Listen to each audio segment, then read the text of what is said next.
నమస్కారం. తీర్థయాత్ర కార్యక్రమానికి స్వాగతం. శంకర శివ శంకర శివ శంభో మహాదేవ శంకర శివ అని పండితోత్తములు ప్రార్థించిన, పామర జనం జానపద గీతంగా ఆలపించిన సంబరపడే దేవుడు సాంబశివుడు.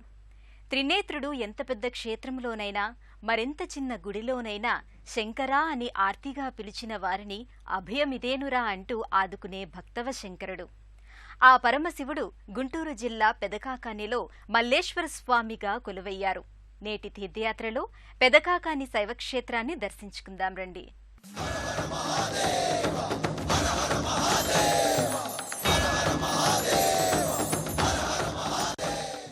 ఉత్తర భారతం వైష్ణవానికి, వైష్ణవాలయాలకు ప్రసిద్ధి. దక్షిణాపదం శైవానికి, శివక్షేత్రాలకు నిలయం. దక్షిణాది రాష్ట్రమైన ఆంధ్రప్రదేశ్లో గుంటూరు జిల్లా అనేక శివాలయాలకు పేరొందినది. ఒకనాటి అరణ్య ప్రాంతమైన పెదకాకానిలో ఓ మునీశ్వరుడు తపస్సు చేశాడట. ప్రత్యక్షమైన మహేశ్వరుణ్ణి ఇక్కడే కొలువే ఉండమని, ఈ ప్రాంతాన్ని ఓ దివ్య పుణ్యక్షేత్రం గావించమని కోరాడట. అలా పరమ పావనమైన స్థలిగా పెదకాకాని సుక్షేత్రమైంది. అక్కడ వెలిసిన శ్రీ మల్లేశ్వర స్వామి వారి ఆలయం దివ్య శైవక్షేత్రమైంది. ఆ ఆలయ ప్రవేశం చేసి విశేషాలను తెలుసుకుందాం. ఆంధ్రదేశంలో ప్రసిద్ధి పొందిన పుణ్యక్షేత్రాలలో పెదకాకాని శైవక్షేత్రం ఒకటి.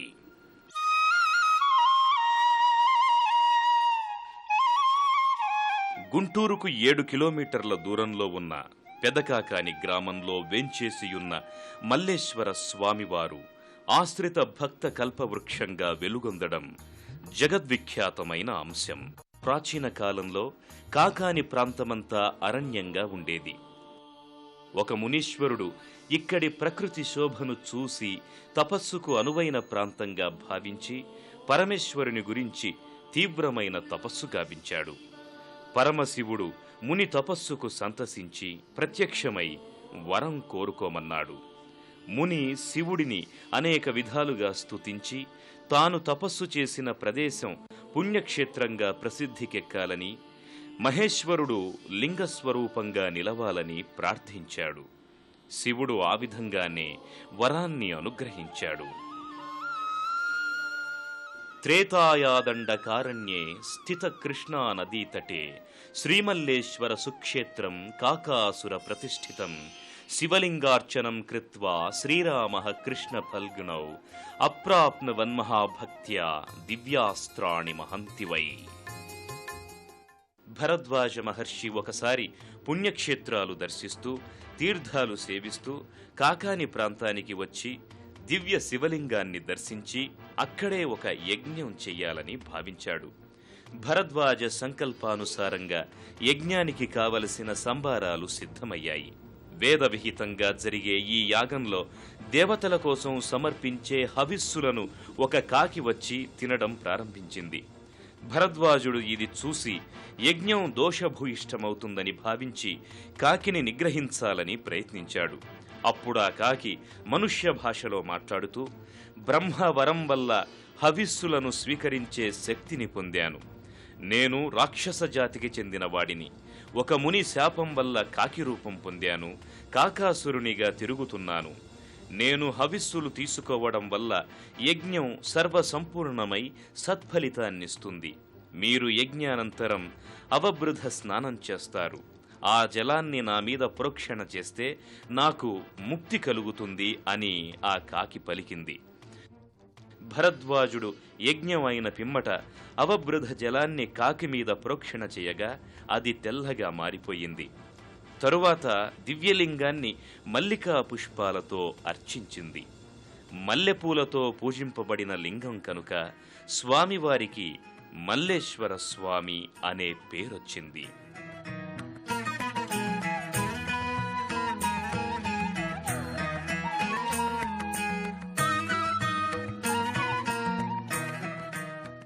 కాకానిలో నెలకొన్న స్వామిని సామాన్య భక్తజనం కాకాని సాంబశివునిగా కొనియాడతారు. అత్యంత ప్రాచీన కాలంలో నిర్మించబడిన ఆలయం కాలక్రమంలో శిథిలమైపోయింది. క్రీస్తు శకం 1509 సంవత్సరం నుంచి 1530 సంవత్సరం వరకు విజయనగర సామ్రాజ్యాన్ని పరిపాలించిన శ్రీకృష్ణదేవరాయలు ఈ ఆలయాన్ని నిర్మించి ఉండవచ్చునని స్థానికుల అభిప్రాయం. అయితే రాయలవారి మంత్రులలో ఒకరైన చిట్టరుసు ఆలయ పునర్నిర్మాణం చేసినట్లుగా, మల్లేశ్వర స్వామిని పునఃప్రతిష్ఠ చేసినట్లుగా తెలుస్తోంది.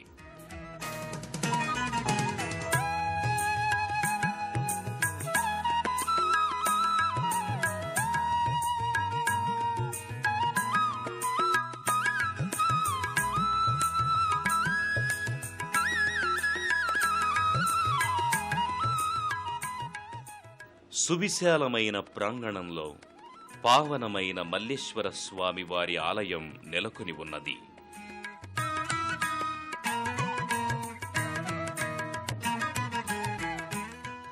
ఏకప్రాకార సంశోభితమై పౌరాణిక చారిత్రక కథలతో, నిర్మాణాలతో భక్తియుతమైన వాతావరణంలో విరాజిల్లే కాకాని శైవక్షేత్రం భక్తులకు కల్పవృక్షంగా నిలిచింది.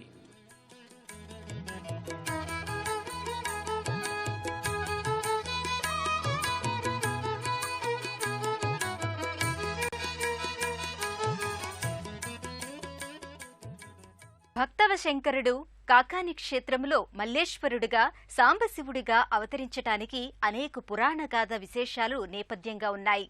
కైలాసము నుండి శ్రీశైలానికి దిగివచ్చిన శివుడు కాకాని పర్యటించవచ్చాడని, తన పూర్ణాంశతో కూడిన లింగాన్ని ఇక్కడి భక్తులకు ప్రసాదించాడని ఓ పురాణగాథ ఉంది. కాకాసురుడనేవాడు మునిశాపంతో కాకి రూపంలో తిరుగాడి మోక్షం పొందిన ఈ కాకానిలో శివుడు స్వయంభువుగా వెలిశాడు. ఆ సాంబశివుడి ఆలయ శోభను తిలకిద్దాం. ప్రతిరోజు రాష్ట్రంలో నలుమూలల నుంచి వేలాది మంది భక్తులు తరలివచ్చి మల్లేశ్వర స్వామిని దర్శించి తమ జీవితాలను ధన్యంగా వించుకుంటారు.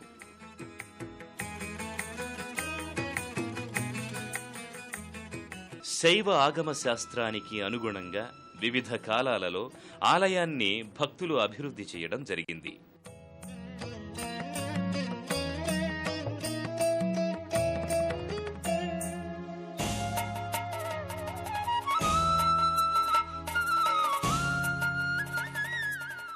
దూరం నుంచి నయన మనోహరంగా రాజగోపురం భక్తులకు కనువిందు చేస్తూ కనిపిస్తుంది.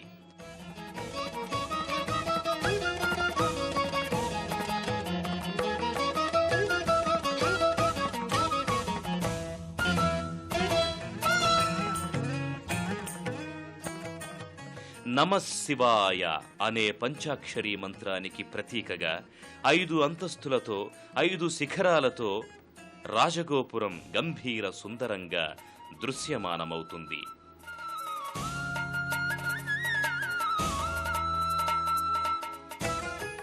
భక్తులు దీని నుంచి శివనామస్మరణ చేస్తూ ఆలయంలోకి ప్రవేశిస్తారు.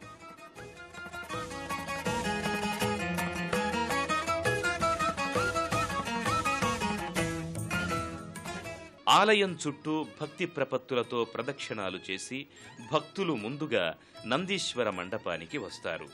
18 స్తంభాలతో ఉన్న ఈ నందీశ్వర మంటపంలోనే ధ్వజస్తంభం, శాసన శిలాస్తంభాలు ఉన్నాయి.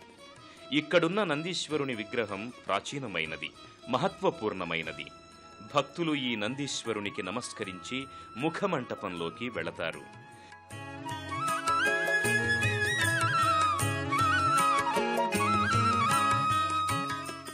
వృషస్య వృషణం స్పృష్ట్యా శంకరస్యావలోకనం శృంగమధ్యే శివం దృష్ట్వా కైలాసం భవతి ధ్రువం. నంది కొమ్ముల మధ్య నుంచి శివుణ్ణి దర్శించినట్లయితే తద్భక్తులకు కైలాసం లభిస్తుందని నమ్మిక. కార్తీక మాసంలో ఈ నందీశ్వరుని చుట్టూ భక్తులు ఆవు నేతి దీపాలను వెలిగించి హారతులు సమర్పిస్తారు. కొంతమంది భక్తులు శివాలయ ఆచారం ప్రకారం నందీశ్వరుణ్ణి స్పృశిస్తారు.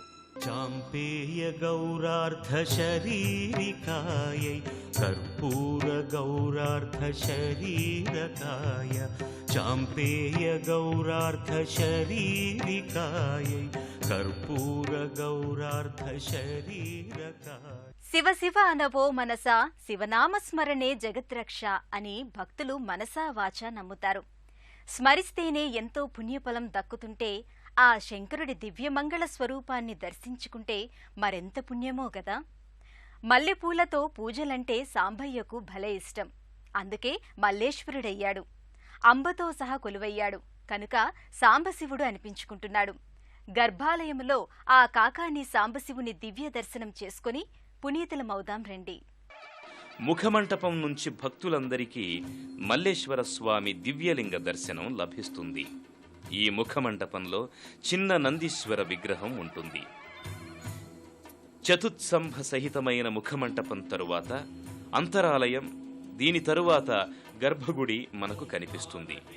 పరమ పుణ్యప్రదమైన గర్భాలయంలో స్వయంభూలింగంగా ప్రసిద్ధి పొందిన మల్లేశ్వర స్వామిని సాంబశివునిగా సంభావిస్తూ నమస్కృతులు గావిస్తూ అనేక విధాలుగా కీర్తిస్తుంటారు.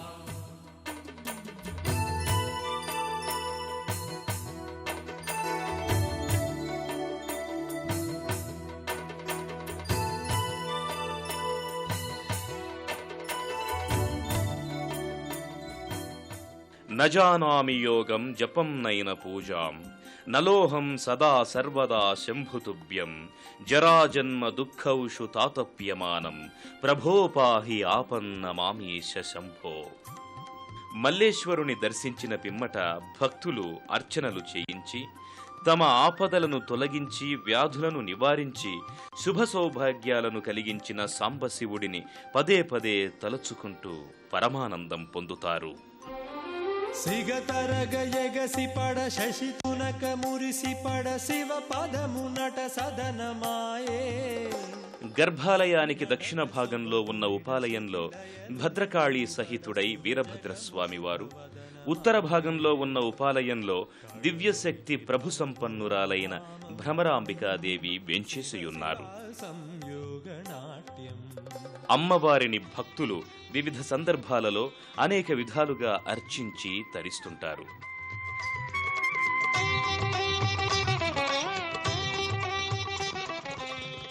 నవరాత్రి మహోత్సవాలు ఇక్కడ అత్యంత వైభవంగా జరుగుతాయి. గాయత్రి నీవే, సావిత్రి నీవే, ఆదిశక్తి నీవే, అంబవు నీవే.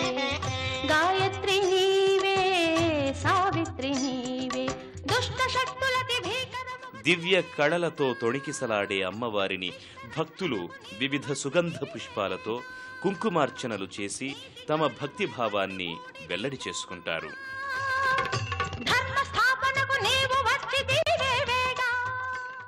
గర్భాలయాన్ని, సాంబశివుణ్ణి కనులారా దర్శించుకున్న భక్తులు అదే ప్రాంగణంలో కొలువైన వివిధ దేవతామూర్తులకు నెలవైన వృక్షరాజములను దర్శించి ప్రదక్షిణలు చేస్తారు.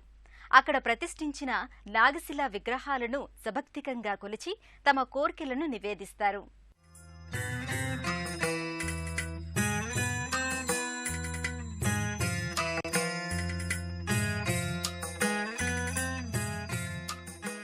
ఆలయ ప్రాంగణంలో ప్రాచీన కాలం నుంచి అనేక దేవతా వృక్షాలుండేవి. కాలక్రమంలో ప్రకృతి వైపరీత్యాల వల్ల, మానవుల స్వార్థపూరిత ప్రవర్తన వల్ల అవి నశించిపోయాయి.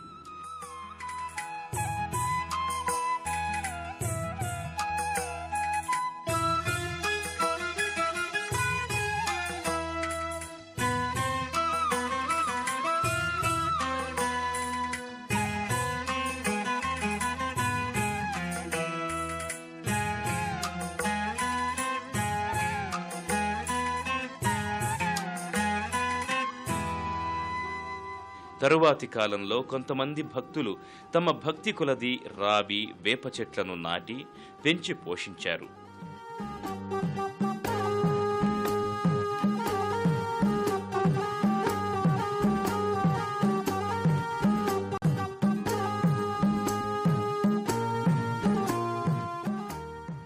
ఆలయానికి నైరుతి, వాయవ్య, ఈశాన్య దిశల్లో రావి, వేప వృక్షాలు కలగలిసి ఉంటాయి. వీటిని భక్తియుతంగా వివిధ పర్వదినాలలో భక్తులు పూజిస్తుంటారు.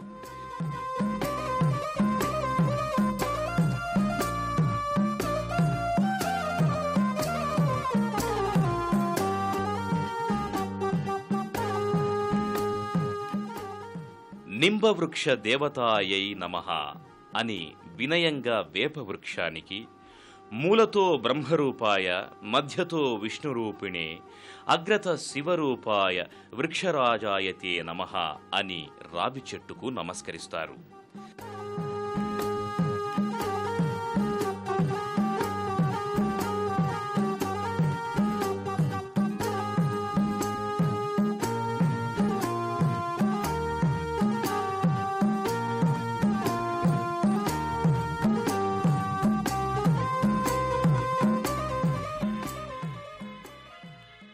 సంతానం లేనివారు స్వామివారిని వేడుకొని నాగశిలా విగ్రహాలను ఇక్కడ ప్రతిష్ఠింపచేస్తుంటారు.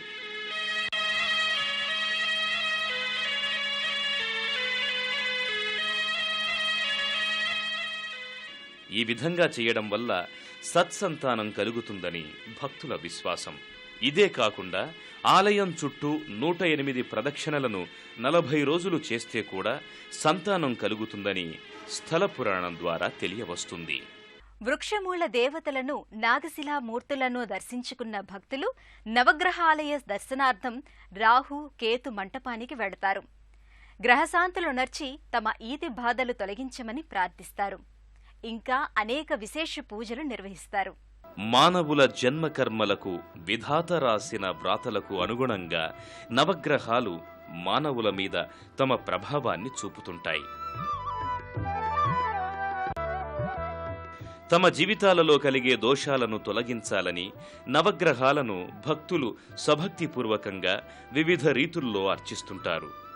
ఆదిత్యాయ చ సోమాయ మంగళాయ బుధాయ చ గురుశుక్ర శనిభ్యశ్చ రాహువే కేతువే నమః అని నవగ్రహాలను ప్రార్థిస్తూ భక్తులు ప్రదక్షిణలు చేసి తమ దోషాలను తొలగించుకుంటారు.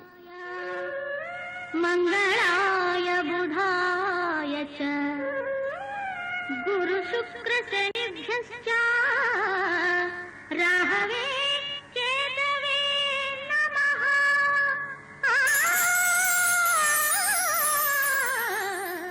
అర్ధకాయం మహావీరం చంద్రాదిత్య విమర్దనం సింహికా గర్భ సంభూతం తం రాహుం ప్రణమామ్యహం.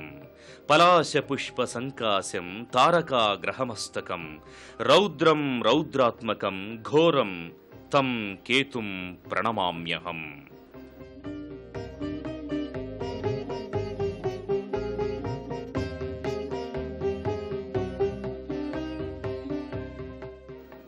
ప్రత్యేకంగా నిర్మింపబడిన రాహుకేతు పూజా మండపంలో భక్తులు రాహుకేతువుల పూజలు జరిపించుకుంటారు. గ్రామీణ ప్రాంతాల నుంచి అనేక మంది భక్తులు తమ మొక్కుబడులు చెల్లించుకోవడానికి పెదకాకాని క్షేత్రానికి తరలి వస్తుంటారు.